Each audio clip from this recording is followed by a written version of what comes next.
How to create an email account in Plesk. This demo assumes you've already logged into Plesk. Now let's learn how to create an email account.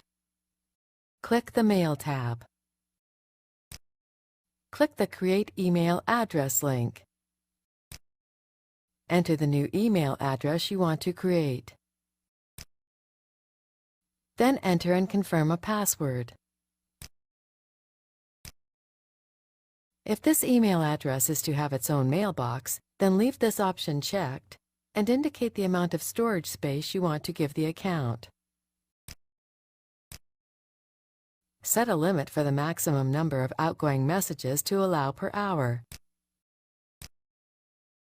Then enter a description for the account and click OK when ready. That's it. A new email account has been created. This is the end of the tutorial. You now know how to create an email account in Plesk.